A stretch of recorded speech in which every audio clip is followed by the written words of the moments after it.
Welcome back to another episode of the Startup Therapy Podcast. This is Ryan Rutan, joined as always by Wil Schroter, my friend, the founder and CEO of startups.com.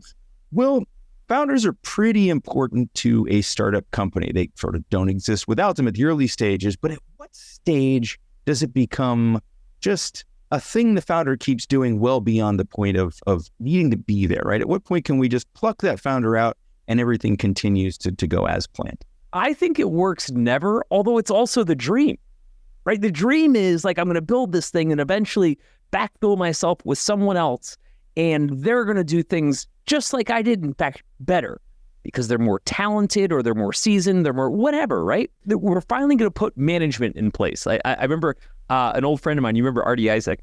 Oh, yes. Yeah, I remember Artie was working to find his backfill at the agency, and I was on his board at the time. And he was like, we'd like to hire management. He didn't even say like better management, because it's already, he's like, we need to hire management. Like anybody talented or yeah.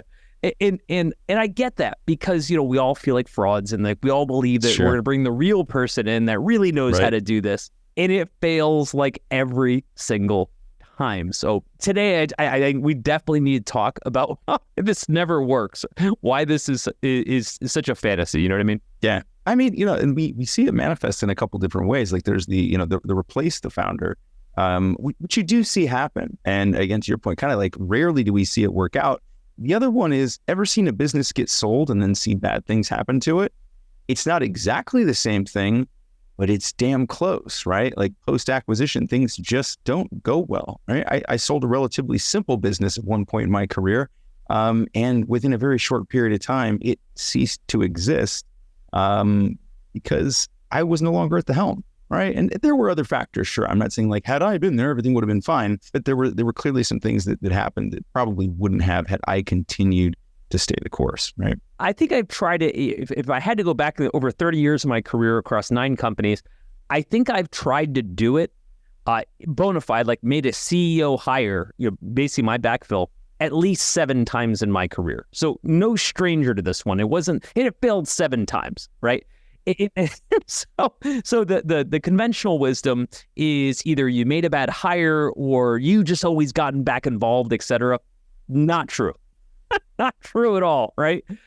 In every case, I could not wait to find someone else, because I was actually working on something totally different. Like, it wasn't like I wanted to sit there and get like involved in what people were doing day to day.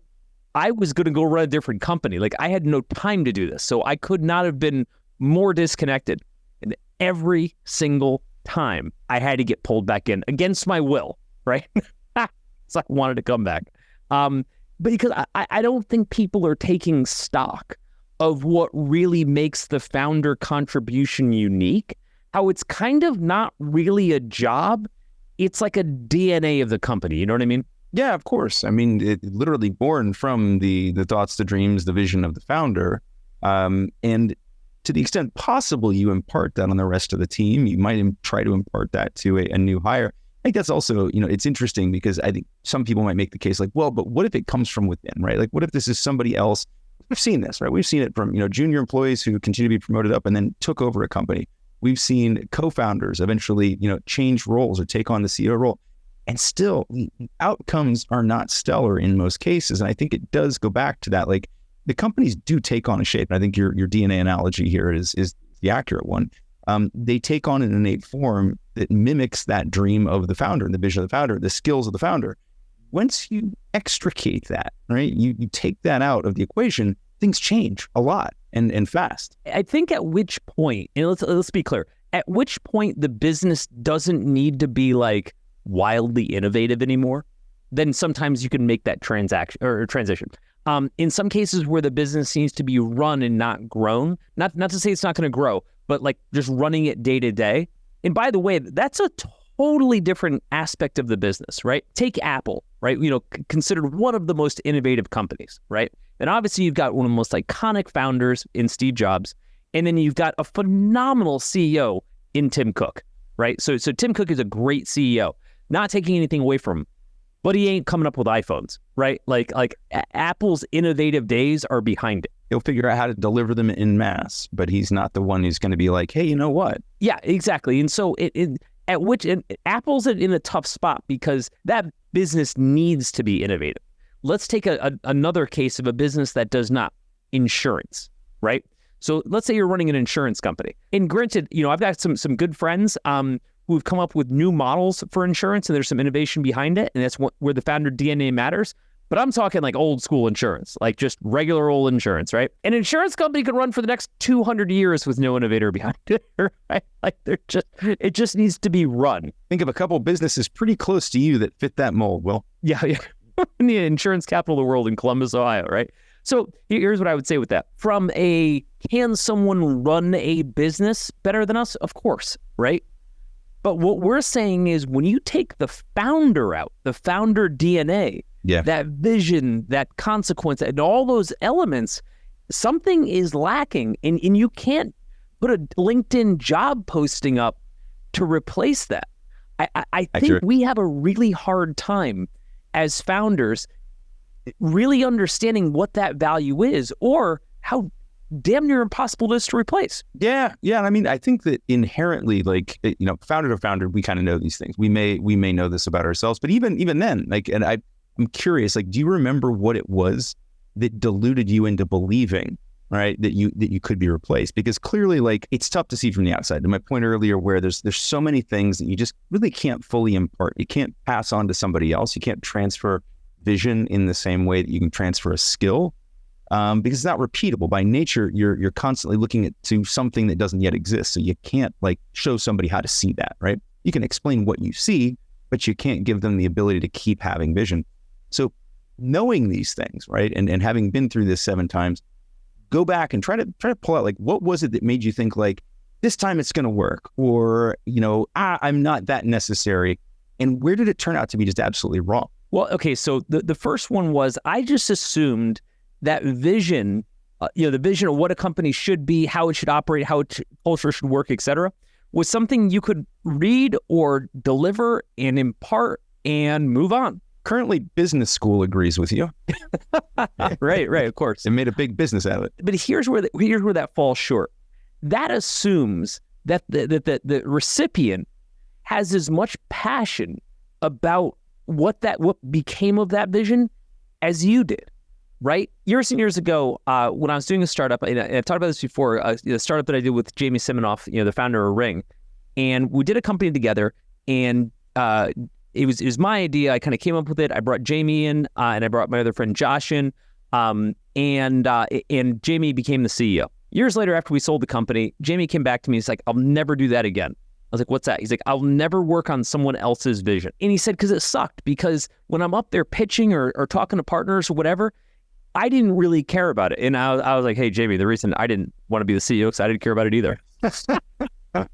Fooled yourselves into co-founding a company. Yeah, we agree again. But I guess my point is, he was saying there's a lack of authenticity when it's not your baby, right?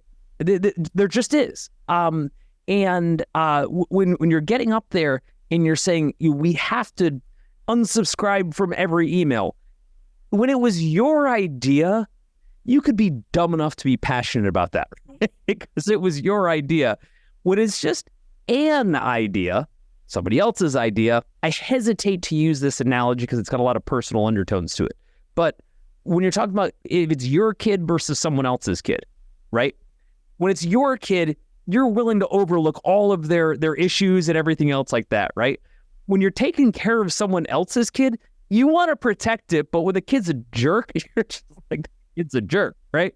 You don't give it the same latitude. And I think there's a lot to be said for that. Right. You don't bring it home the next time, right? Yeah, kind of, right? No, seriously, like I think from my experience in handing that off, I assumed that when someone took the job, they just got vision. Like they just, right? Like all of a sudden they were like, oh, obviously, I'm thinking like back in my agency days, obviously we're going to build the most impressive pages that the internet's ever seen, right? That's the vision. That's amazing. The people that we hired to do that job that would have inherited that vision, they didn't give a fuck. They didn't care about any of that stuff. Yeah, just don't care. They don't care at the same level, right? And that it matters so much. Again, if you're just executing, you're doing the same thing over and over and over again, right?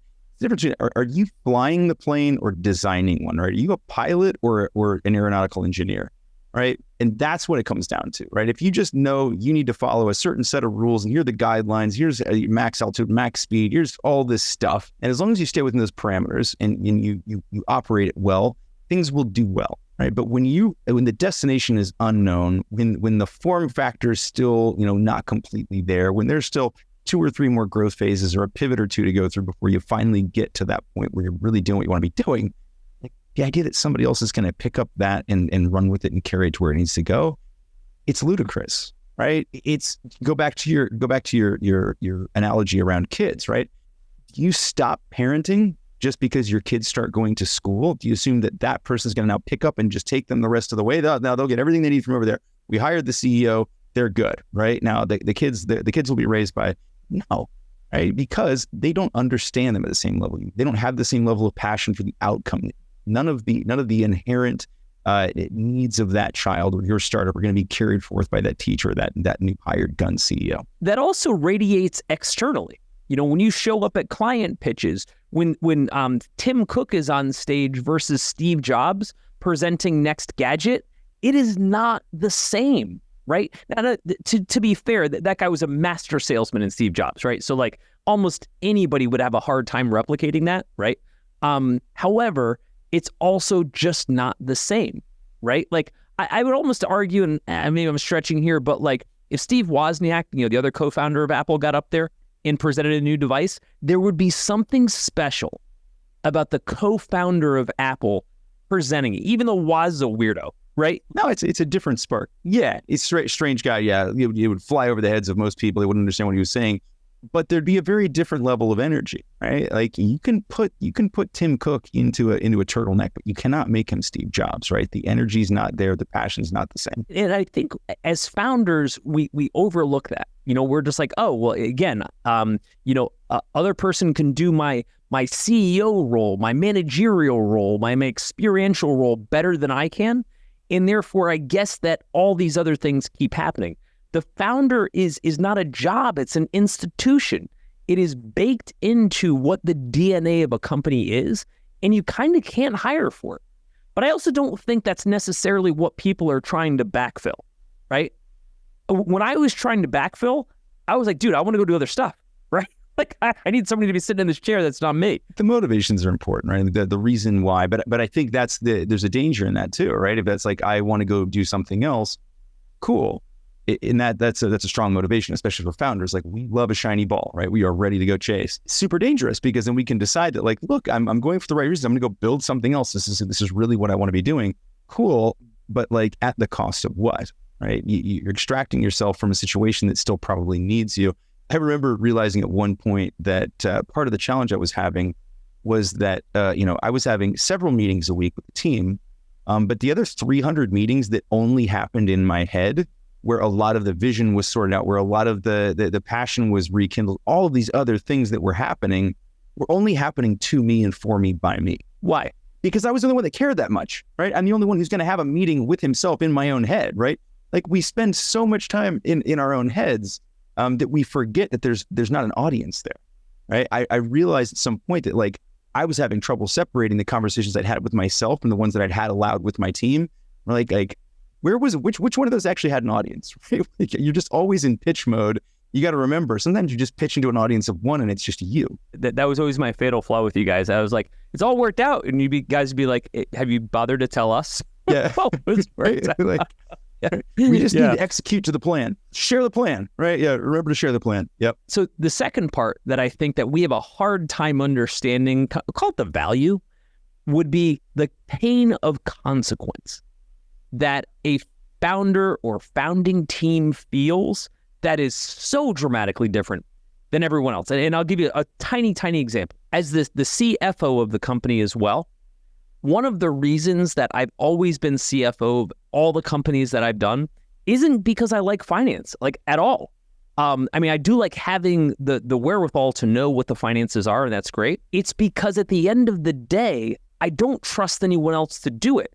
And not to say that these are inherently, there are untrustworthy people. There's perfectly capable people of doing this stuff, right? But there's this tiny little bit of detail that scares the shit out of me, right? It's knowing to turn over that other rock and just take one more peek, right? That number just doesn't seem quite right? Why is that, right? Oh, we have, an expense that's about to run out of control that nobody had eyes on, and you catch it at the right time. Yeah, no, it goes back to that level of care, right? But to your point, level of consequence too. Okay, so stick with that. So I can hire somebody to know what the expense is. I do it myself because I know why the expense is, right? Like, why is it there? Why is it that significant? Why shouldn't it be there? And who's accountable to that number? The answer is me first, right? But who else? And the reason, again, that's small, but the reason I do that is because I know it'll be no more consequential to anyone ever than it is to me, right? The reason I learned how to become a CFO isn't because I'm any good at math. I'm terrible at math, right? It's because the numbers felt so consequential to me that the idea of relying on someone else for my consequence just terrified me. Now I understand plenty of people do it. Yeah, no, it doesn't feel right. Yeah. I mean, and that's one example, right? But I think then, imagine extracting yourself from everything in the company, right? Imagine you're no longer just not looking at the numbers. You're not looking at the staffing line. You're not looking at the at the customers. You're not looking at customer service. You're not looking at any of it, right? At that point, when the founder's no longer there, these things compound really, really quickly, right? It may seem like sometimes it's a big thing, right? Sometimes a big thing comes along. You pull the CEO out, or you pull the founder out, you put in a CEO, some big, black swan type event comes along, maybe just specific to the company, and things go sideways. More often, in my experience, it's death by 1,000 cuts. It's that lack of attention to all of those minute details where the level of care just isn't there because the level of consequence isn't there, right? I think as founders, we have this inherent sense that like even one thread coming loose on the sweater needs to be addressed. It's really important because it can lead to being threadbare really damn quickly, right? And we care about that. We don't want to end up in that situation. Something that's really funny about everything we talk about here is that none of it is new. Everything you're dealing with right now has been done 1,000 times before you, which means the answer already exists. You may just not know it, but that's okay.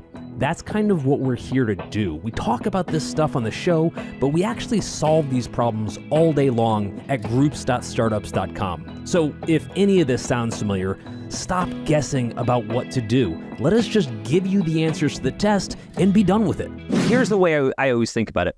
If an employee, let's say you hire a CEO, if an employee screws something up, they can lose their job, and that is consequential to them. I'm not discounting that. If the founder messes something up, they could lose everything, right? They could lose everything. They could lose 100 employees. They could lose the entire company by way of that, their entire net worth, all of the investors' money, if they have them, their house, their retirement, their life savings, everything, right? No matter how difficult your job is, you do have a bit of a firewall that says, if they're going to go really bad, like if this thing gets sued or something like that, like I can just quit right now. There's a safety net, right? There's a safety net there. Exactly, right? But there is a firewall of consequence that an employee has, ergo the person you would bring in to backfill you, that you just don't have. By the way, it would be awesome. I would kill for that firewall, right? The narrative is so different, right? Let's just imagine you're a CEO who gets brought in to take over the startup company. Yeah, they brought me in to try to do a turnaround. Things didn't work out. Give it my best shot. I'm on to my next gig, right? That's the narrative there, right? Founder doesn't get to tell a story anything like that. You are chained to the ship going to the bottom of the ocean. And so because of that, the way you would respond to an issue, right? I'll give you some examples that are just so near and dear to me. You mentioned like customer support, things like that. Customer calls in they're irate about something, okay? And in support team, and our support team is amazing, so I'm definitely not pointing to our support team. But support team blows it off. And like, screw it, here's a refund, go away. All that person cares about, reasonably so, is get annoying person off the phone and go back to my lunch break, right? Or whatever they want to do.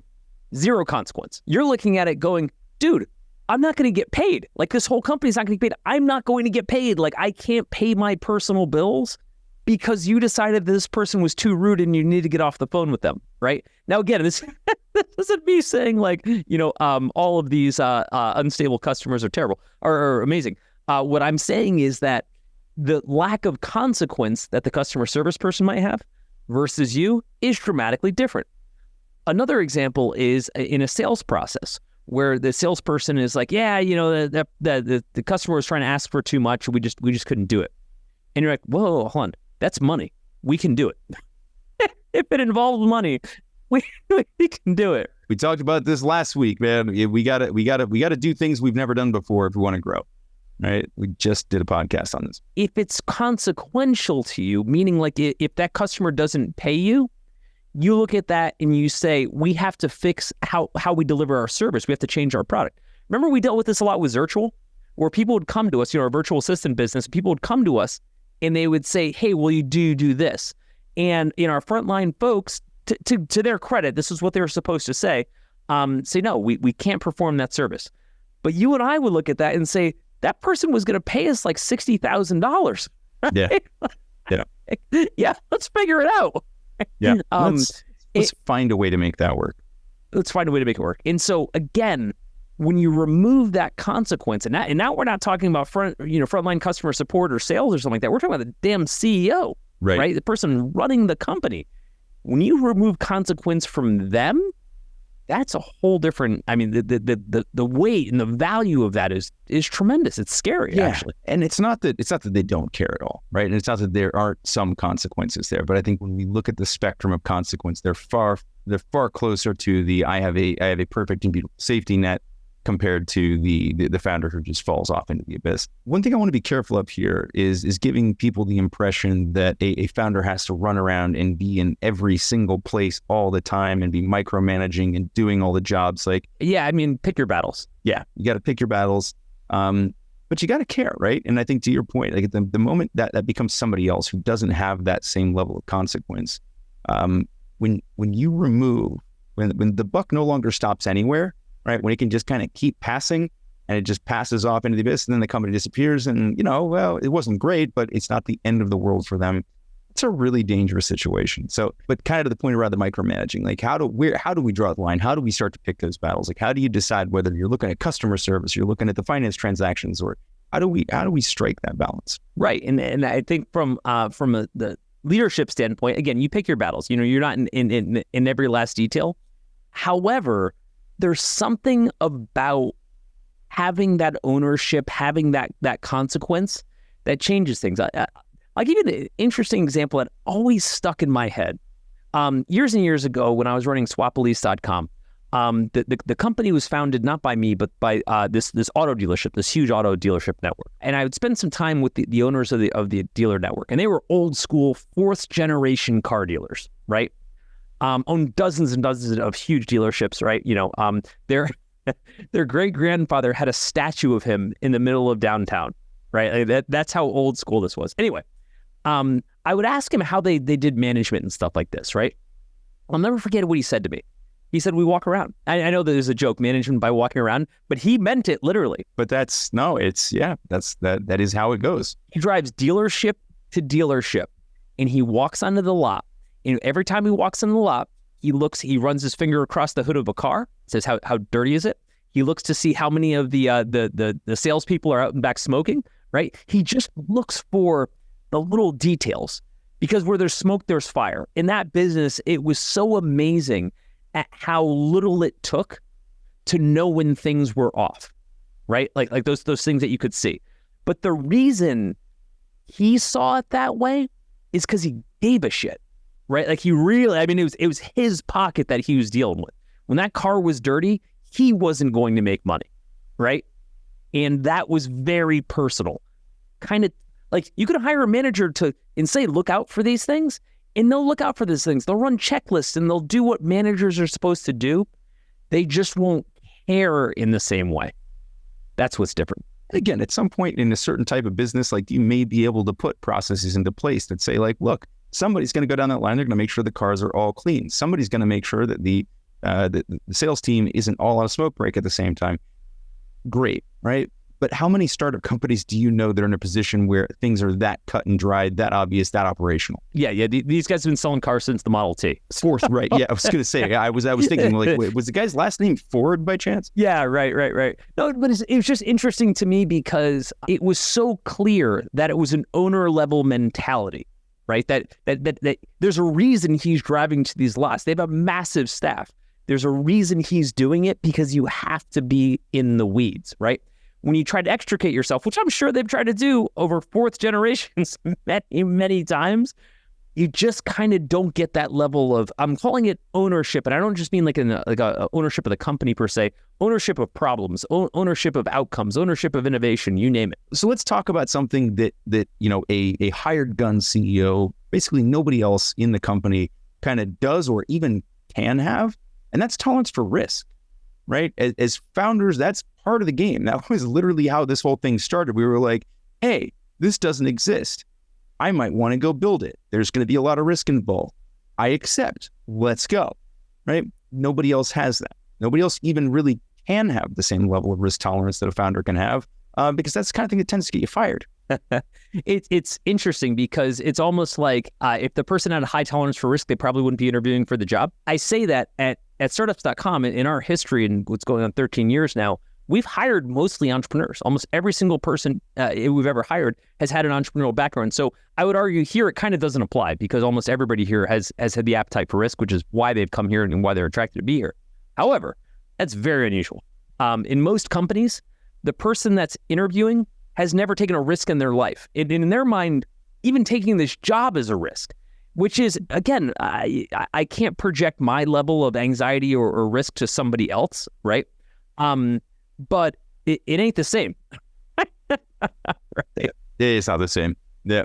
Changing jobs, yes, there is some risk involved. It is not the same thing as starting your own business. You bet. And because, again, we're going back to kind of the core premise, which is when you start something, you chain yourself to that ship.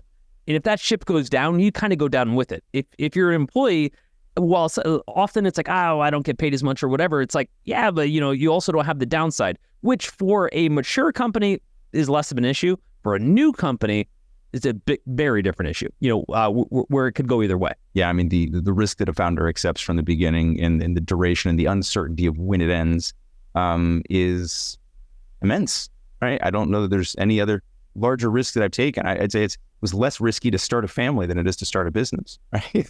There's a pattern there. But great. Great. Well, play it out though, like in how it manifests in trying to hand someone else the job of risk for a person that may not be that risk tolerant. Number one, right? As the founder, we can inherently take risks because we have the benefit of betting on ourselves, right? In many ways, depending on the situation, kind of can't lose the job, right? If we take a big product bet risk and it doesn't pan out, we take a marketing risk, whatever, a hiring risk, whatever, it doesn't pan out, it's on us, right? We own the consequence, right? But we get the chance to roll the dice and live to fight another day, hopefully. And often the consequence for somebody who's coming in is asking for permission to do the thing, right? That's the risk for them, right? Let's just say the new CEO has to go for board approval or something, right? Where a founder may not have had to do, maybe they have to go to the founder. I've seen all sorts of dynamic structures where decision-making was shared in some way, but that's a bigger risk for them often than the actual outcome. It's right. Going and saying like, hey, I want to take this risk and being shot down might be a bigger perceived risk. So they just don't even do it, right? So they're not going to try. And they probably don't have the same risk bone that most founders have in the first place. I think it would be safe to say the greatest personification we have right now of risk within an entrepreneur right now is Elon Musk, right? And I'm no like Elon Musk fanboy by any means, but that guy has balls of steel, right? Like, I mean, that guy is willing. I mean, I almost think he wants to get crushed. Something in his mind where he just tried to like play with fire until it happens. There definitely seems to be a little bit of masochism there. Yeah. I don't think, I mean, it's not even like he's on the other side of a different spectrum, right? He's in the upside down. He's the guy's not just, he seeks risk, right? Because he believes that's where opportunity lives. And he's not wrong. A lot of danger lives there. A lot of failure lives there too. But he's on the opposite side. I mean, the guy has a taste for risk. You bet. And so, oddly, and this is kind of a weird segue, Donald Trump was the same way, right? Donald Trump, and again, Definitely not supporting. But what I'm saying is, like, if you look in his career, It's a dream team co-founders right there.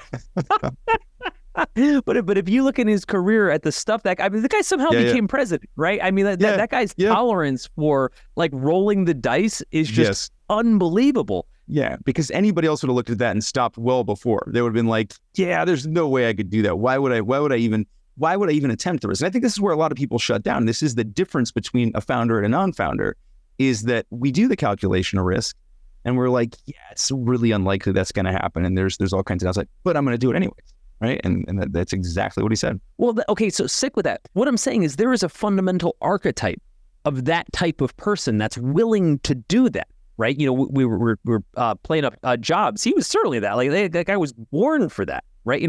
In what he had done. Tim Cook is not. Right. The current CEO of Apple is not. Right.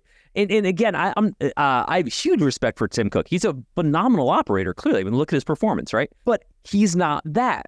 And the reason I keep bringing up Tim Cook is because he's so good at his job. Yeah. He's a shining example of where it works, and despite that. Correct. Exactly. But I think it's a great contrast too, because like if Tim Cook had been in an 84, we wouldn't be talking about Apple right now. Right. And I think that where it's fascinating to watch is as founders, because for us, the risk, the vision, and all these things we kind of just do them naturally. Like, in other words, we don't even realize we're exercising that muscle or developing that trait or have that trait. It's the only trait that we have, right?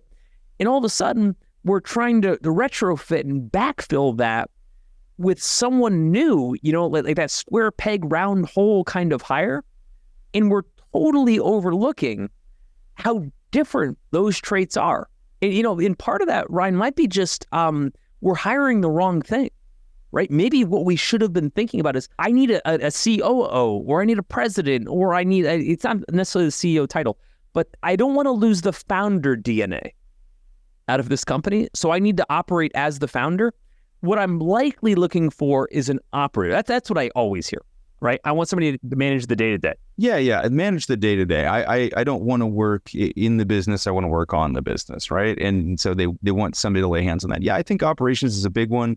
I think that, and sometimes I think an operations person can take this role. The one I'm increasingly seeing and kind of like have eyes on is the chief of staff positions, where they end up being this sort of buffer between the founder and everything else that's going on, where they are filtering the feedback, gathering the information, and then kind of acting as the liaison between. That's been a relatively interesting thing that, the role's been around for a long time, but I don't remember seeing them that often in startup companies the last 3 or 4 years. And I've talked to a lot of founders who seem to be very, very pleased. It's one of those things where you hear is like, best decision I ever made, right? Now, they had said something else 2 years before and 4 years before that and 5 years before that, which I guess that's still fair. Still the best, better. I think that, again, it's why people hire nannies, right? They're like, yes, I want the job as parent, but there's some parts that I could actually use some help with. Yep. I get it. I get sure. it. When I think about the idea, though, of backfilling the founder, I think it's a huge red flag. Like, personally, I think when founders tell me, hey, I'm thinking about backfilling myself, hiring somebody in, my first reaction is stop, which isn't the same as don't do it. It's stop thinking you're just backfilling a job, right? You're not hiring another head of customer support, right? Like, that is a job that lots of people can take, can be backfilled, etc.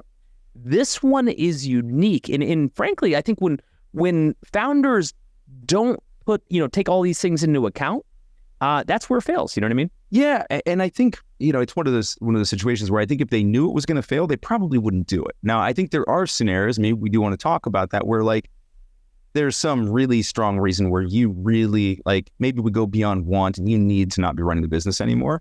That's tough, right? That's tough. But I think to your point, even if you decided you want to do this, you may have some things you really want to go do, or you just really don't want to be running the business anymore.